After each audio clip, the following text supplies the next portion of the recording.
जुड़े हुए अदब, इल्म और अक़लियत के आप तमाम महानुभावों और विद्यार्थियों, अब मैं इस आयोजन की अध्यक्षता कर रहे गुजराती साहित्य के अद्वितीय अध्येता, डायस्पोरा स्टडीज़ के मर्मज्ञ और जैसा कि हमारे मुख्य अतिथि प्रोफेसर रजनीश शुक्ल जी ने बताया, हमारे स्वाभाविक अभिभावक और इस विश्वविद्यालय के माननीय कुलाधिपति प्रोफेसर बलवंत राय शांतिलाल जानी जी से उनके अध्यक्षीय उद्बोधन के लिए अनुरोध कर रहा हूँ। नमस्कार। सागर के रमणीय गिरी शुंग पर स्थित डॉक्टर हरि सिंह गौर केंद्रीय विश्वविद्यालय के कौस्तुभ मणि स्थापना दिवस, रजत जयंती हम 25 साल के बाद जो मनाता है उनको रजत जयंती कहते हैं। 50 साल है उनको सुवर्ण जयंती कहते हैं। तो ये रजत सुवर्ण के आगे तो कौस्तुभ मणि का नाम है, तो बहुत सही मात्रा में हमने जो नामकरण किया है, एक कौस्तुभ मणि स्थापना दिवस है।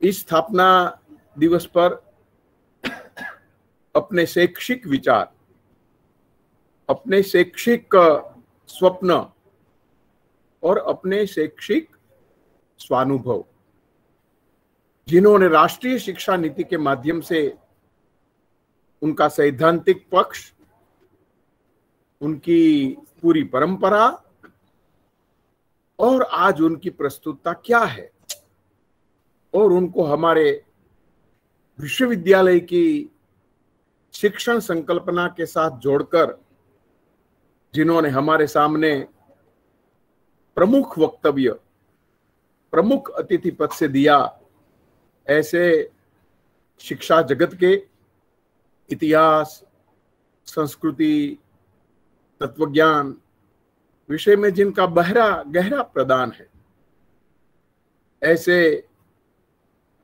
अंतरराष्ट्रीय हिंदी विश्वविद्यालय वर्धा के कुलगुरु आदरणीय डॉक्टर रजनीश शुक्ल, और अभी अभी जिन्होंने अपना अभ्यासपूर्ण वक्तव्य, शिक्षक की भूमिका राष्ट्रीय शिक्षा नीति में क्या है, उसके बारे में जो दिया, ये हमारे पूर्व कुलगुरु, अभूतपूर्व कुलगुरु, जिन्होंने इस भूमि को सिद्ध पीठ बनाकर, सिद्धासन पर बैठकर 24 घंटे काम करते रहे। यूनिवर्सिटी में बड़े बड़े संस्कारपूर्ण क्रियाकलाप, यूनिवर्सिटी का विकास विस्तार के लिए जिन्होंने अपना कड़ा योगदान दिया, बड़ा योगदान दिया, स्वप्निल योगदान दिया, ऐसे हमारे सन्मित्र डॉक्टर राघवेंद्र तिवारी जी, यूनिवर्सिटी की सुचारू रूप से जो संचालन कर रही है, ऐसे हमारे कार्यकारी कुलगुरु डॉक्टर जनक दुलारी आही जी, और ऐसे ही हमारे कार्यकारी कुल सचिव संतोष जी आज हमारे साथ विराजमान, यहाँ की विदुषी पंडिता सन्नारी जिसको कहते हैं, ऐसे विद्वान डॉक्टर अर्चना जी, आशुतोष जी, विविध विद्या संकाय के अध्यक्ष, गांव के सभी शिक्षा से जुड़े हुए, गौर से जुड़े हुए और विद्यालय के प्रति प्रीति रखने वाले समाज के विभिन्न वर्ग के, पत्रकारिता जगत के जो लोग जुड़े हैं, उनके प्रति में ये गौर ने जो प्रदान किया, ऐसे एक महामना गौर की प्रतिमा के प्रति नमस्कार करके आज जयंती अवसर पर मेरा अपना कुछ विचार प्रस्तुत करने जा रहा हूं। मुझे बहुत प्रसन्नता है, मैं जब से नियुक्त हुआ तब से हर साल इस जयंती अवसर पर प्रत्यक्ष रूप से आकर साल भर में मैंने कुछ सोच किया है, कुछ अभ्यास किया है, कुछ स्वाध्याय किया है हरि सिंह गौर के बारे में। वो आपके सामने प्रस्तुत कर रहा हूं। बहुत पहली बार मैंने हरि सिंह गौर की innovative and effective personality in the education system, क्या किया उन्होंने, बाद में मैंने उनके साथ जोड़ा सोशल सिस्टम में उन्होंने क्या दिया, ये भी कहा था। एक बार मैंने हरि सिंह गौर के समकालीन पूर्वकालीन शिक्षाविद के 7 पिलर्स में हरि सिंह गौर कहां है, उनका क्या प्रदान है, वो भी जताया था। एक बार मैंने ये भी कहा था, पिछली बार हमारे आए थे मशालकर जी, आए थे शिक्षा जगत के बड़े वैज्ञानिक आपकी तरह आए थे, उन्होंने बहुत बढ़िया सा व्याख्यान दिया था। उस समय भी मैंने जो विषय रखा था, ये विषय रखा था कि राष्ट्रीय शिक्षा नीति आ रही है और गौर ने क्या किया था। आज मैंने सोचा था कि राष्ट्रीय शिक्षा नीति आ गई है, उनका विनियोग हो रहा है, सिर्फ भारत नहीं, पूरा विश्व भारत की ओर दृष्टि रखकर देख रहा है। क्या परिणाम आ रहा है, लोग क्या रिएक्ट कर रहे हैं, क्या है इस दस्तावेज में, क्यों राष्ट्रीय शिक्षा नीति ऐसा नाम दिया, न्यू एजुकेशन पॉलिसी ऐसा क्यों नहीं कहा। उसके पीछे की जो भूमिका है, ये भूमिका के बारे में भी, उनका सैद्धांतिक पक्ष भी लोग सोच रहे हैं। और आज राष्ट्रीय शिक्षा नीति 19 की जो बात हो रही है, पैरेलल समांतर उसके साथ साथ राष्ट्रीय शिक्षा नीति का स्वरूप क्या होना चाहिए, राष्ट्रीय शिक्षा नीति किसको कहते हैं, उसमें राष्ट्रीय क्या है, ये क्या संज्ञा है, the nomenclature of this national education policy में नेशनल क्या है, और उससे पूर्व क्या ये नेशनल नहीं थी, क्या था। ये बहुत चर्चा शिक्षा जगत में सैद्धांतिक तौर से हो रही है।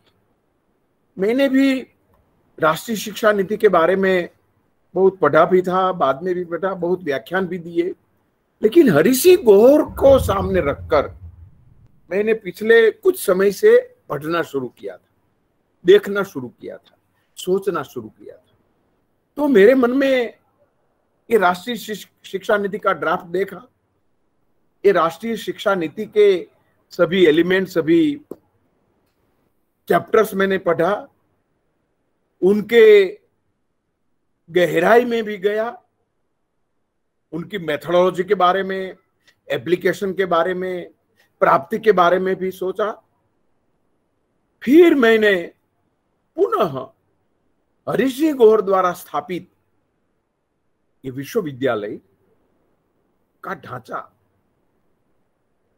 का फॉर्मेशन, का फ्रेमवर्क क्या है, कैसा था, उस समय उनके पास क्या क्या नॉलेज था। उसके सामने गांधी जी स्थापित गुजरात विद्यापीठ थी, वनस्थली थी, जनार्दन राय नागर उदयपुर के बड़े शिक्षाविद, ग्रामीण शिक्षा के प्रणेता, दूरवर्ती शिक्षा के प्रणेता, शांति निकेतन, कई सारी संस्थाएं, स्वयं दिल्ली यूनिवर्सिटी के एक्ट बनाने में उनके वाइस चांसलर में भी रहे थे। तो जिन्होंने एक्ट बनाया है, जिन्होंने राष्ट्र के बारे में सोचा है, जिन्होंने उनके समय में स्थिर हो गई, स्वीकृति मिली ऐसी शिक्षा संस्थान के बारे में सोचा है, और स्वयं विदेश में रहकर विदेशी शिक्षा प्रणाली से भी अभिज्ञित है। हरि सिंह गौर का मस्तिष्क एकांगी नहीं था, एक ट्रैक पर चलने वाला नहीं था, मल्टी ट्रैक डायमेंशनल पर्सनालिटी, विचार की, बौद्धिकता की। और ऐसे बौद्धिक थे ये हमारी संविधान के ड्राफ्ट कमेटी के ऐसे मेंबर थे जिनका बनाया हुआ ड्राफ्ट आंबेडकर जी उसमें कुछ शुद्धि वृद्धि नहीं कर पाते थे। द लैंग्वेज, वाक्य रचना, शब्द चयन का, अर्थपूर्ण शब्द चयन, ऐसा क्या, the meaningful words you always use, ऐसा लिखा है। तो ऐसे एक मनीषी, ऐसे एक ऋषि जिन्होंने वैश्विक परिप्रेक्ष्य में शिक्षा को पाया है, शिक्षा को अनुभूत किया है और शिक्षा को देखा भी है, स्वयं प्रत्यक्ष अनुभव करके आया है, जिन्होंने बहुत सारे किताबें लिखी है, जिन्होंने कहा कायदा हमारी कैसी होनी चाहिए, विधि, भारतीय विधि कैसी होनी चाहिए, अरे जिन्होंने महिलाओं को भी अधिवक्ता बनने का अवसर मिलना चाहिए। संविधान में तो लिखा, लेकिन विधानसभा में भी उन्होंने पारित कराने के लिए बड़े आक्रामकता से उन्होंने लड़ाई की, महिलाओं को यह अधिकार देना चाहिए। तो ऐसे भारतीय मनीषी, भारतीय कुलगुरु, भारतीय शिक्षा परंपरा के प्रणेता और वर्तमान शिक्षा संस्थान से अनुभूत व्यक्ति जब अपनी ओर से निजी संपत्ति से, किसी से दान लिया नहीं, अपनी संपत्ति बटोर दी, बांट दी, और यहां ही ये संपत्ति का विक्रय करके बहुत धन कमा के ये दिल्ली में, भोपाल में कर सकते थे। आग्रह भी किया था उनके सामने, लेकिन कहा नहीं यहां। तो अब हम कहते हैं इंटीरियर प्लेस में भी शिक्षा स्थान होना चाहिए, शिक्षा सुलभ होनी चाहिए। हरि सिंह गौर ने उस समय सोचा कि अभावग्रस्त विस्तार में उच्च शिक्षा प्रणाली उपलब्ध करानी चाहिए। तो मैं कहूंगा कि राष्ट्रीय शिक्षा नीति 2019 की नींव कई प्रथम ईंट रखने वाले दृष्टिकोण वाले, व्यापक दृष्टिकोण वाले क्यों है हरि सिंह गौर, ये मेरा विषय है। हम क्यों गांधी जी को नहीं कहते हैं, हम क्यों, कई सारे हैं, फिर भी उनके मन में एकांगी दृष्टिकोण था ऐसा नहीं कहूंगा, सीमित दृष्टिकोण था ऐसा नहीं कहूंगा। उनकी नजर, उनकी दृष्टि, उनका व्यू पॉइंट, उनका स्टैंड पॉइंट भारत ही मात्र था। शिक्षा लेने वाले के बारे में नहीं सोचा, गांधी जी हो कोई भी, लेकिन मैंने ये पूरा पढ़ के मैंने सोचा कि उन्होंने उस समय ऐसे विषय पढ़ाने के लिए, ऐसे नए विषय जो नए भारत के लिए आवश्यकता है, जिसकी ये सब यहां डालने के लिए सोचा। क्रिमिनोलॉजी, फॉरेंसिक साइंस, कैसे कैसे विषय वो लाए। आज भी राष्ट्र के हर प्रांत में ये विषय सिखाया नहीं जाता है। तो ऐसे सर्वांगीण दृष्टिकोण, अधुनातन दृष्टिकोण वाला स्टैंड पॉइंट बनाया भारतीय वैश्विक दृष्टि बिंदु वाला विश्वविद्यालय मुझे स्थापित करना है। ये अंग्रेजी के विरोधी नहीं थे, मातृभाषा के विरोधी भी नहीं थे, लेकिन वो जानते थे कि कुछ नॉलेज, कुछ इंफॉर्मेशन अंग्रेजी में उपलब्ध है, तो वो अर्जित करने के लिए ये भाषा सीखनी पड़ेगी, ये भाषा पढ़नी पड़ेगी। उन्होंने स्वयं अंग्रेजी में लिखे किताबें लॉ की, जो आज पूरे विश्व में स्वीकृति मिली ऐसा नहीं, उसके बारे में कोई टीका टिप्पण नहीं कर सकते। ऐसे कायदाविद, ऐसे समाज शास्त्रविद, ऐसे संस्कृतिविद ने अपने समय की शिक्षा संस्थानों के ढांचे से जरा डेविएट होकर, जरा दूसरी ओर भी अभिमुख होकर ऐसा सर्वांगीण स्वरूप दाखिल किया कि हरीश गो विश्वविद्यालय उस समय में मध्य भारत की, ये मालवा की, बुंदेलखंड की संस्था सबको लगती थी, लेकिन बाद में लगा कि अविभाजित मध्य प्रदेश को प्रदान है। बाद में लगा कि नहीं, सिर्फ मध्य प्रदेश को नहीं, पूरे भारत को प्रदान है। अब लगता है हरि सिंह गौर यूनिवर्सिटी ये विश्व को प्रदान है। हरि सिंह गौर का सिर्फ भारत को नहीं, विश्व को प्रदेय है ये विश्वविद्यालय, उनका स्वरूप। मुझे लगता है कि हरि सिंह गौर की महत्ता, हरि सिंह गौर की मूल्यवत्ता सीमित नहीं थी। हमारे रजनीश जी ने शुरुआत में भी कहा, आनो भद्राहा क्रतवो यंतु विश्वतः, वसुधैव कुटुंबकम, विश्व नीड, ऐसा शांति निकेतन में भी था। कला पर ज्यादा रुचि रखकर उस पर पद चिन्ह बनाने के लिए क्रियाशील थे। गांधी जी उद्योग, ग्रामोद्योग, ग्रामोद्धार में उद्योग थे, वनस्थल, ये सब, श्रद्धानंद स्वामी, सब लोगों के सामने हरि सिंह गौर का अपना निजी व्यक्तित्व, is autonomous identity is the educational policy, अपना एक ऐसा रूप, अपना एक ऐसा व्यक्तित्व, अपना एक ऐसा बौद्धिक आयाम वाला विचार पुंज उन्होंने उस समय के शिक्षाविदों के समक्ष रखा।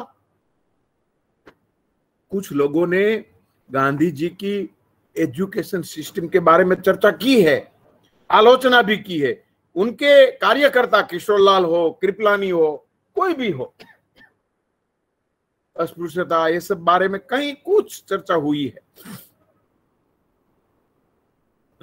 यहां शांति निकेतन में भी हुई थी, लेकिन हरि सिंह गौर कुलगुरु भी रहे, भारतीय शिक्षा प्रणाली के पुरोधा जिसको कह सकते हैं हम, यूनिवर्सिटी एजुकेशन के, दिल्ली यूनिवर्सिटी। तो ऐसे विश्वविद्यालय के कुलगुरु, विश्वविद्यालय के स्वप्न दृष्टा ने अपना स्वप्न साकार करने के लिए अपने पैसे से, किसी को अन्याय न हो, किसका पैसा ले लो और हम अपने सोच के बनाओ, नहीं, मैं अपनी सोच रखना चाहता हूं, अपने पैसे से रखना चाहता हूं, अपने देशवासियों के समक्ष रखना चाहता हूं, और मुझे परिणाम चाहिए। आज सागर से दीक्षित फॉरेंसिक साइंस के और क्रिमिनोलॉजी के कितने पदाधिकारियों पूर्व विश्व में छाए हुए हैं। सर, इस बार ये ऑक्सफोर्ड ने जो साइंस के बड़े वैज्ञानिकों की सूची की, उसमें कोई यूनिवर्सिटी के सबसे ज्यादा साइंटिस्ट है तो गौर यूनिवर्सिटी, उनका हमने सम्मान किया था। ये हमारे वैज्ञानिकों का नाम जो सूची में था, ये सब गौर यूनिवर्सिटी के प्रोडक्ट है, गौर यूनिवर्सिटी से जुड़े हुए, ये मैंने बताया है। हम अपने घर में अपने छोटे छोटे बच्चे को बेटा बेटा कहते रहते हैं, लेकिन 10-12 साल के बाद कोई आता है हमारे घर और कहता है कि ये लड़का तो बड़ा हो गया, तब हम भी मानने लगते हैं कि हाँ, लड़की बड़ा हो गया है, उनके लिए कुछ सोचना है। हमको पता नहीं लगता है, नजदीकी का कुछ हम नहीं भी देख सकते हैं। हम सब ने आज तक गौर यूनिवर्सिटी की महत्ता, गौर यूनिवर्सिटी की व्यापकता, ये हरि सिंह गौर विश्वविद्यालय की प्रबुद्धता, केमिस्ट्री में, फार्मास्यूटिकल स्टडीज में, कई सारे विषय में कितनी बड़ी है ये हमको पता नहीं है। कुछ उलझन में, कुछ एकेडमिक प्रॉब्लम्स में, नियुक्ति में हम ऐसे डूबे हुए हैं कि आज हम इतनी बड़ी महत्तापूर्ण विद्वत्ता वाली संपदा वाले स्वयं को अकिंचन मानने लगे। ये गुरु गौर की यूनिवर्सिटी के कौस्तुभ स्थापना दिवस पर हमको प्रतिबद्ध होना है। क्या हम अपने अपने एल्यूमनी कहीं भी है खोजेंगे, उनकी डेटा इकट्ठा करेंगे और बताएंगे कि 75 साल में हमने क्या अर्जित किया है, हमने क्या राष्ट्र को दिया है। मुझे लगता है कि ये सिर्फ राजस्थान, ये सिर्फ भारत के कोई प्रांत में स्थापित हुई छोटी छोटी विद्यापीठ से अलग अविभाजित मध्य प्रदेश प्रांत में ऐसे इंटीरियर पार्ट में, प्राकृतिक धाम में, पर्यावरणीय संतुलन वाले स्थल पर युवा ब्रिगेड बुंदेलखंड की ही नहीं पूरे भारत से विद्यार्थी आते हैं। इंटरनेशनलाइजेशन अब हो रहा है तो हमारे पास ऐसे विषय है कि हम उनको बुला भी पाए।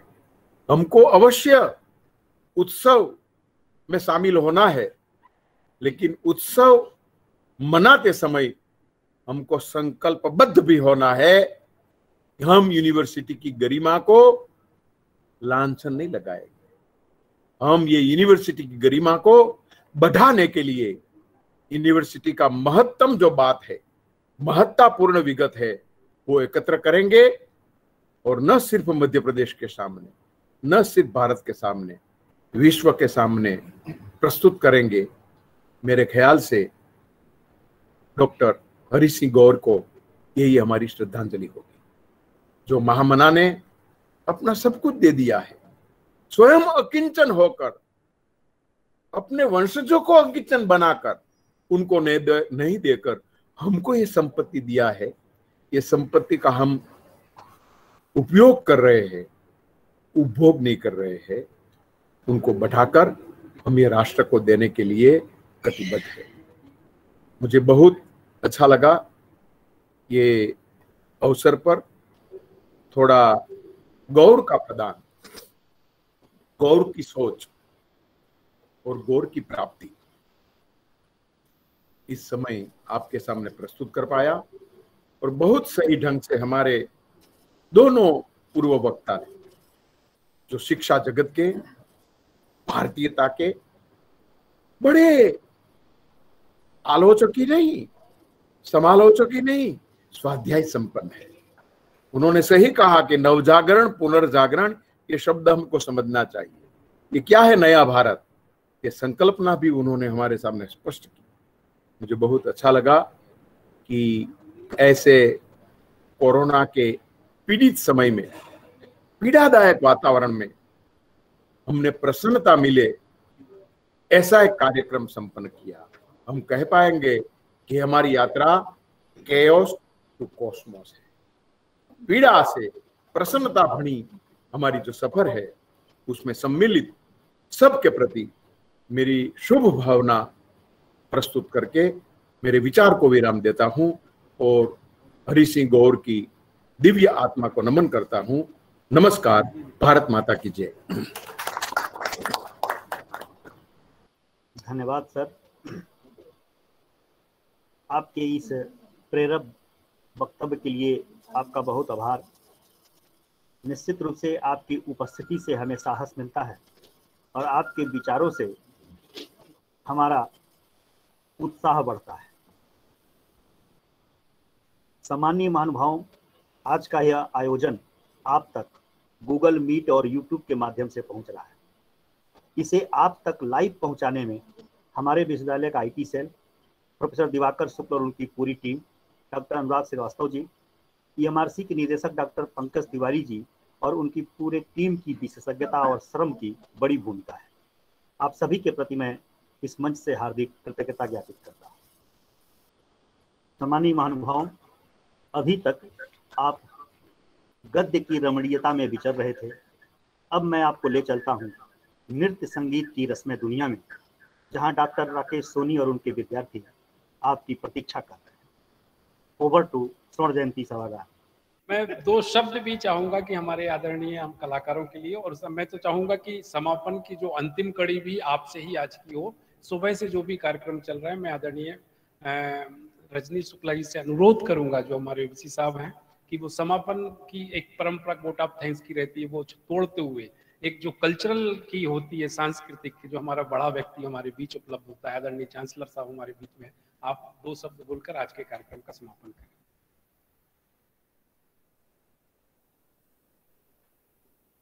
डॉक्टर हरि सिंह गौर ने सागर के अगल बगल में बुंदेलखंडी संस्कृति जो पनपती थी, ये संस्कृति, ये संस्कार उनको प्रशिक्षित करके, दीक्षित करके पूरे भारत में छा जाए, ऐसी उनकी मनीषा थी। और आज कौस्तुभ जयंती पर हमारा युवा धन विद्या अर्जित कर रहा है, कला भी अर्जित कर रहा है, और कला हमारे सामने प्रस्तुत की, तो हम पूरी यूनिवर्सिटी की ओर से उनको आशीर्वाद देते हैं। राकेश सोनी जी जो मेहनत करके बच्चे बच्चियां के लिए समय दान देते हैं, अपना कौशल्य प्रदान करते हैं, ये देखकर बहुत खुशी होती है। मैं पुनः हमारे आदरणीय रजनीश जी, हमारे आदरणीय कुसुम जी, हमारी कुलगुरु, कुल सचिव, सबकी ओर से प्रतिभागी सब कलाकारों को शुभकामनाएं और तेजस्वी कारकिर्दी के लिए आशीर्वाद प्रस्तुत करता हूं। नमस्कार।